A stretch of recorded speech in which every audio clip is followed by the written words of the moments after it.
to begin, I'll hand it over to Solaheri from the Viovana project, who will be speaking from their experience.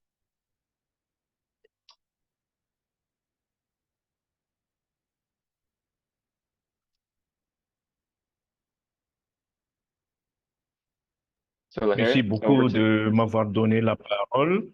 Mon nom est Sulweri. Je suis le responsable de résilience dans le projet Fiuvana à Madagascar, dans le grand sud-est de Madagascar. Comme nous le savons, dans notre zone d'intervention, euh, nos districts et nos régions sont exposés par des cyclones et des inondations chaque année. Depuis quelques années, depuis 3 ans, il y avait le cyclone Batsirai, il y avait aussi le cyclone Emnati, suivi de Freddy. Et il y a des fortes pluies qui ont entraîné des inondations. Donc, je voudrais vous partager aujourd'hui l'expérience sur l'événement d'apprentissage, de superposition, le séquençage et l'intégration et surtout la collaboration pendant lesquelles nous avons intervenu dans la zone de Fiuvan. Slide suivant, s'il vous plaît. Donc, slide suivant, s'il vous plaît. Donc, pour faire face au choc, nous avons mis en place, nous travaillons avec le DRMC. Le DRMC, c'est Disaster Risk Management Committee. C'est un comité mis en place par l'Assemblée générale de la communauté suivant les textes en vigueur à Madagascar sur la gestion des risques et catastrophes par le biais de l'Assemblée générale. Et les membres sont représentatifs. Donc, il y a 3 conditions à considérer dans l'élection des membres. Par exemple, la situation géographique, il a les représentants de chaque hameau, village. Deuxième condition, il a les représentants de secteurs, chaque secteur santé, secteur nutrition, chaque secteur agricole, éducation, et tout ça, habitat, la sécurité. Et troisième point, c'est les membres sont respectant du genre. Par exemple, il a des représentants des jeunes, il y a des représentants des femmes, il y a des hommes représentant des autorités traditionnelles. Donc, ce comité est dirigé par le chef Fukuntania selon le texte. Bon, c'est un groupe de développement communautaire. Donc, il planifie. Quand il planifie, il représente la communauté.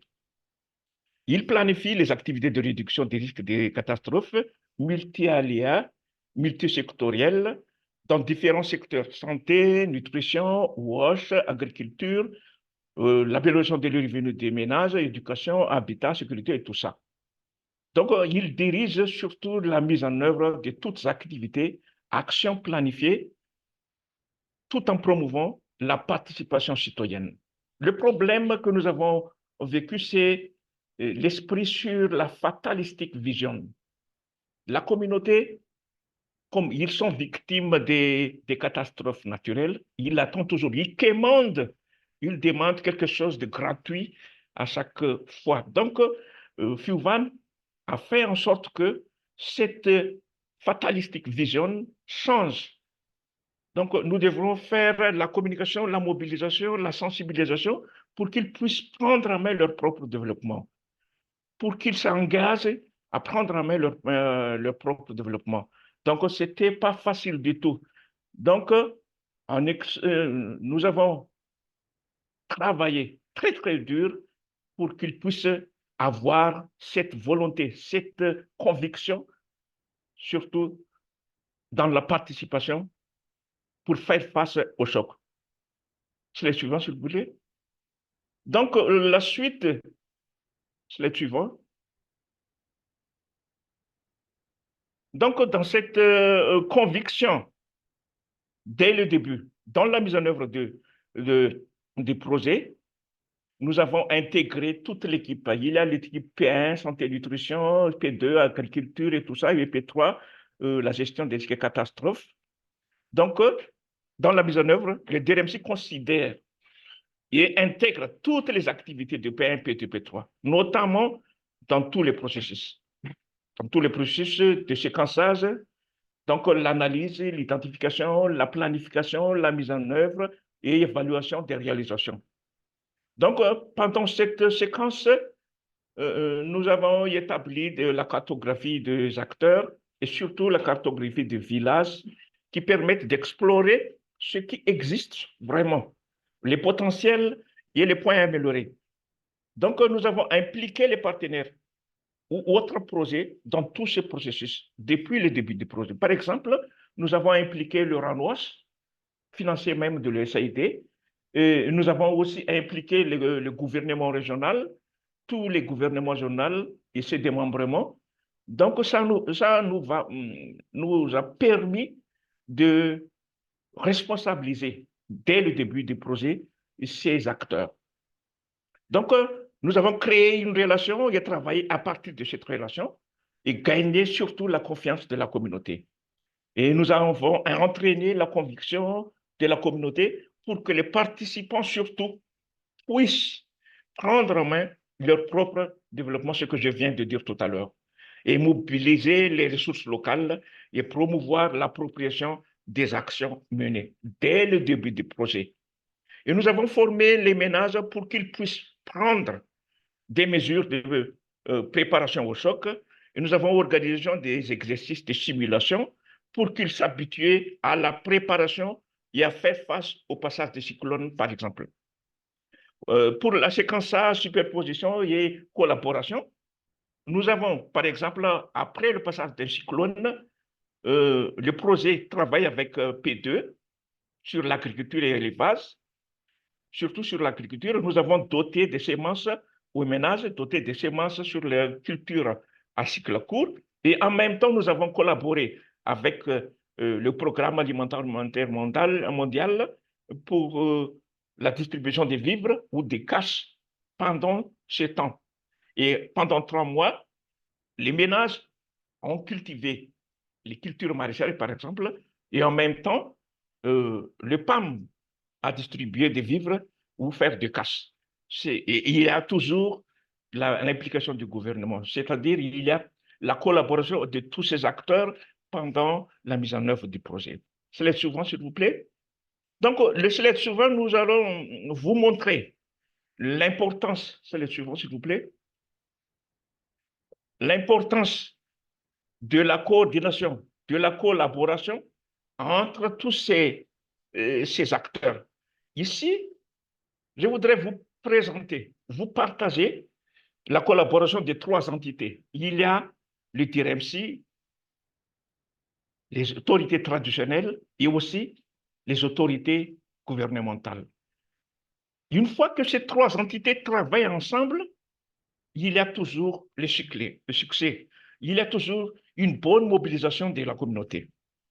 Donc, le succès est conditionné par la bonne et étroite collaboration de ces 3 entités, acteurs, c'est-à-dire les DRMC, autorités communales et autorités traditionnelles. Bon, un exemple, dans la commune rurale de Pansmalemi, district de Vangayintan, dont nous avons intervenu, ces 3 entités ont fait preuve de collaboration. Ils utilisent des balises de 4 couleurs, comme les drapeaux 4 couleurs, qui fait l'alerte en observant cette balise sur la montée des eaux. L'agent Early Warning System prend sa responsabilité d'alerter les ménages par une lettre. C'est une lettre appelée Taratasmandri, lettre qui ne dort pas, c'est-à-dire une lettre qui ne traîne pas. Cette lettre est envoyée au Lunaki. Le Lunaki, c'est le chef des ménages. Et après lecture, ce dernier fait passer la lettre à d'autres Lunaki. Donc, le Lunak qui ne fait pas passer la lettre serait sanctionné sévèrement par leur DIN. DIN, c'est le règlement intérieur au niveau de la communauté. Donc, c'est une bonne pratique sur l'alerte précoce dans cette commune rurale. Ils n'ont pas besoin des nouvelles technologies et tout ça, mais ça marche et bien efficace. Donc, je voudrais vous partager cette pratique aujourd'hui. Slide suivant, s'il vous plaît. Donc, le slide suivant nous montre un DRMC. Slide suivant, s'il vous plaît. Un DRMC qui est très, très dynamique. Un DRMC qui est en pleine explication du plan d'évacuation du village. Parce que sur la photo, c'était un Tani Andranvulu, communauté de Vuitindi, district de Vuipen. Ce sont les membres des RMC en pleine action de présenter le plan d'évacuation dans le Fuktani. Et cette commune est victime d'inondations chaque année. Et les membres de TRMC travaillent à alerter les ménages de la montée des eaux et montrent ce plan d'évacuation. Pendant la réponse d'urgence, FUVAN a travaillé toujours avec le PAM dans la distribution des vivres. Slide suivant, s'il vous plaît. Pour cette deuxième photo, slide suivant. Slide suivant, s'il vous plaît. Pour la deuxième photo, nous voudrions vous montrer, après la conscientisation, la sensibilisation de la communauté, les DRMC, suite à l'appui de FUVAN, les membres des DRMC prennent leurs responsabilités de mobiliser les 4 Foktan de proximité dans la réhabilitation de ce pont de 70 mètres sans aide du projet. Cela fait preuve cet engagement, cette conviction, après la longue sensibilisation et conscientisation du projet. Donc, ils ont mobilisé les ressources locales. Par exemple, parmi leurs fils, ils ont un ingénieur qui habite à côté pour leur aider sur le plan technique. Et cette rivière, avant, constitue un choc majeur et rend la communauté vulnérable aux inondations. Par exemple, l'évacuation des malades, il y a aussi l'évacuation des produits. Donc, c'était difficile. Donc, à partir de cela, la communauté dirigée par le DRMC, on prend en charge, on prend la responsabilité de mobiliser toute la communauté dans la réhabilitation de ce pont. Donc, c'est un pont, est une preuve d'engagement communautaire faite par le DRMC pour qu'il puisse avoir la résilience après le passage de choc. Donc, en ce moment, un autre pont est en cours de réhabilitation à côté de là, et ils continuent toujours la mobilisation de leur communauté. C'est le cas de la communauté qui s'approprie de l'action dans le Fouctan de Vuilava, dans la commune rurale de Pasmalim. Ils sont très, très stricts dans la maintenance de ce pont. Donc, pour terminer, quand la communauté est déterminée, voilà le résultat. C'est pas encore l'impact, c'est un effet immédiat de la mobilisation de la communauté pour réduire le risque des catastrophes dans nos zones d'intervention. C'est un exemple, mais il y a plusieurs actions qui sont dirigées par la communauté. Par exemple, la réhabilitation des routes, il y a aussi euh, la réhabilitation des écoles, mais cet exemple est l'un des exemples de mobilisation des communautés. Merci de votre attention. Merci beaucoup.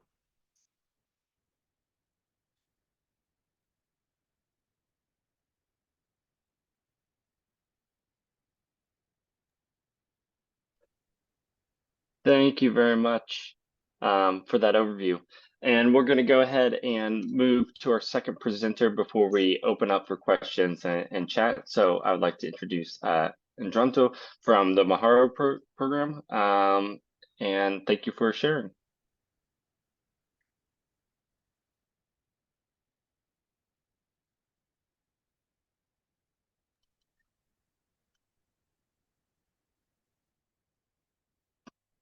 Ndranto, you're still on mute.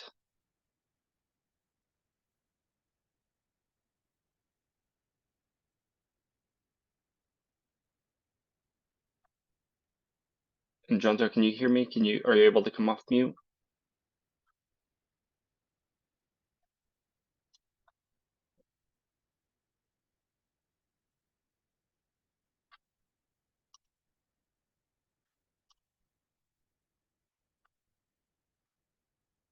We'll get started in just a minute once we're able to problem solve.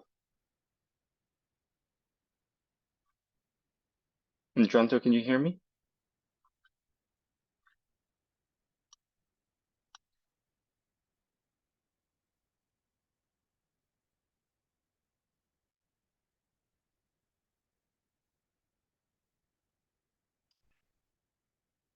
While we wait for Ndranto to be able to come off mute and solve the technical issues, I'll open up to see if there's any questions for Soliheri for the overview that they provided.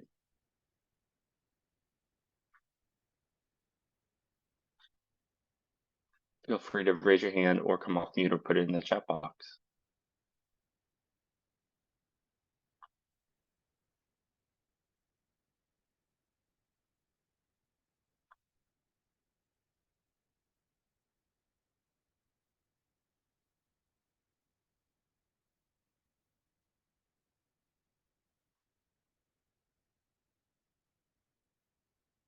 In addition to hearing from our colleagues at the Madagascar RIFs, we'd also love to hear from experiences from others. Oh, Ndranto, can you hear me?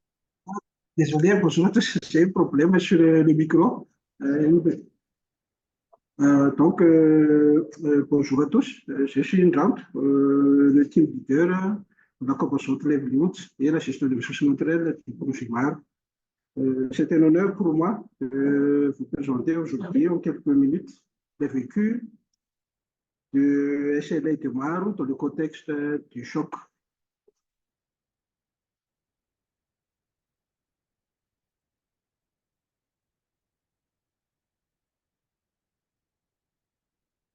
Est-ce que le slide marche? Parce que je ne veux pas la présentation.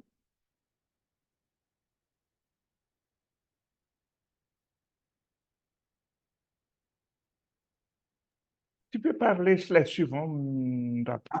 Ok, alors. Pour le cas de Mar, des chocs ont affecté notre SLA durant la mise en œuvre du projet. En premier, il s'agit du COVID-19 qui est parvenu au début du projet. Et le second, c'est la sécheresse qui est un choc long et chronique qui persiste presque tout au long de l'année et toute la vie du projet. Et ce qui a classé la majorité de ce qui est. Est-ce que vous m'entendez bien? Oui, Ndranto, continue. Yes, Oui, can you Ndranto. speak a little bit louder, Ndranto? Ah, ok. Et ce qui a classé la majorité de nos communautés dans la phase.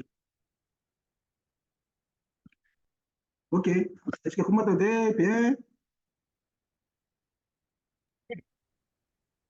Ok, ok. Donc, ce que je vais dire tout à l'heure, c'est qu'il y a deux chocs qui ont affecté notre SLA. Tout d'abord, le COVID-19. Et la seconde, c'est la sécheresse, qui est un choc long et chronique qui persiste tout au long de l'année, ce qui a classé la majorité de nos communautés dans la phase 3 et 4 de l'EPICI au début du projet.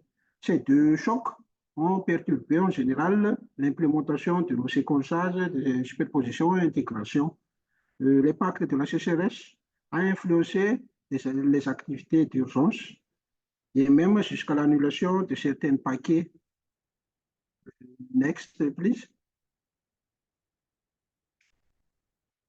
Pour le COVID-19, cela a engendré le retard de démarrage de nos séquençages, c'est-à-dire, vu qu'on ne peut plus faire de la restriction, ne peut plus faire de voyages, initialement, on a prévu de faire des activités d'évaluation, des études de pilotage et de visionnement communautaire au début de l'année, durant le refining, et les 2 années 2, 3, consacrées pour les activités de mise en place des structures locales, le renforcement des capacités, la mise en échelle des activités, et les 2 dernières années pour le suivi et accompagnement.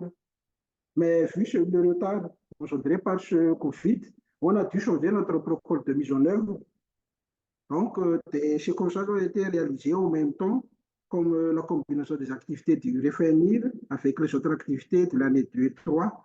De même, pour la mise en œuvre en parallèle des activités du SILC avec la structuration pour minimiser l'impact du Covid dans les ressources financières de la communauté, mais des adaptations périodiques ont été faites au fur et à mesure que les résultats du définir ont été disponibles lors de notre session périodique trimestrielle et annuelle. Next. Pour le cas de sécheresse, elle a aussi perturbé la mise en œuvre de certains séquençages, par exemple la formation, la mobilisation communautaire, les actions collectives dues au report fréquent des rendez-vous avec la communauté, les changements fréquents de notre volontaire communautaire à cause de la migration élevée dans la zone. Il y a aussi les influences des interventions d'urgence et le dynamisme de vulnérabilité face à ce stress et choc chronique. On a vécu aussi des non-adaptations de certains séquençages et des paquets dans les activités, comme le cas de l'activité de nutrition communautaire et une partie des activités de moyens de subsistance. Les activités d'intégration et superposition ne sont pas uniformes car chaque communauté a un niveau de vulnérabilité différent. Et comme adaptation prise, certains paquets ont été adaptés, changés pour certaines cibles selon le degré niveau de vulnérabilité. Par exemple, pour le cas de la nutrition communautaire, on a introduit l'activité de fabrication de farine améliorée, l'inclusion des autres catégories d'âge des enfants dans la distribution de vivres pour compenser l'annulation de l'activité communauté totale nutrition et la promotion des aliments frais. Pour le cas de l'activité livelihoods, on a priorisé les filières ou chaînes de valeur résilientes spécifiques à chaque zone. On a aussi coordonné notre séquençage avec d'autres intervenants et des projets internes pour ne pas rompre la chaîne d'intervention, comme le cas de la reprise agricole. Par exemple, la distribution des semences a été assurée par notre projet interne, le CRS, et aussi certaines zones ont été laissées par d'autres partenaires pour éviter la superposition de certains séquençages ou de ces mêmes activités dans une même communauté. À part cela, on a intégré les comités locaux dans le processus de ciblage, vu la complexité de la vulnérabilité dans les zones. Et enfin, on a fait de la médiation des autorités locales et traditionnelles pour gérer les conflits de haut niveau gérés par cette choc dynamique. Mais comme résultat obtenu, on a pu améliorer l'état nutritionnel des enfants. Par exemple, au début du projet, 3000 enfants sont classés dans le malnutri aiguë modéré, alors qu'en fin de projet, il ne reste plus que 1096 enfants qui sont en traitement. Et d'ailleurs, on a vu aussi qu'il y a une amélioration dans la consommation alimentaire des ménages en général. Et next, pour terminer mon intervention, quelques recommandations et bonnes pratiques qu'on pourrait aider à mettre en place des SLA dans le contexte comme le sud de Madagascar. D'abord, c'est important de prioriser la superposition des activités ou des paquets au sein des ménages et aussi l'implication des autorités locales et les comités de développement dans tous les processus de mise en œuvre afin qu'ils s'intègrent aussi bien dans la résolution de conflits que dans la mise en œuvre. Et ces autorités et comités locaux joueront le rôle de facilitateur, jouera l'agent de changement et porteur de développement au niveau de la communauté. Et après, il faut aussi renforcer la coordination entre les autres intervenants, en particulier entre le projet d'urgence et le projet de développement dans notre zone d'intervention. Et enfin, proposer des paquets et des séquençages suivant le décret de vulnérabilité de chaque communauté. Par exemple, si une communauté est classée dans la phase 2, donc il faut donner un séquençage spécifique à cette communauté et ainsi de suite. Donc, c'est ainsi que je termine mon intervention et merci de votre attention. Merci.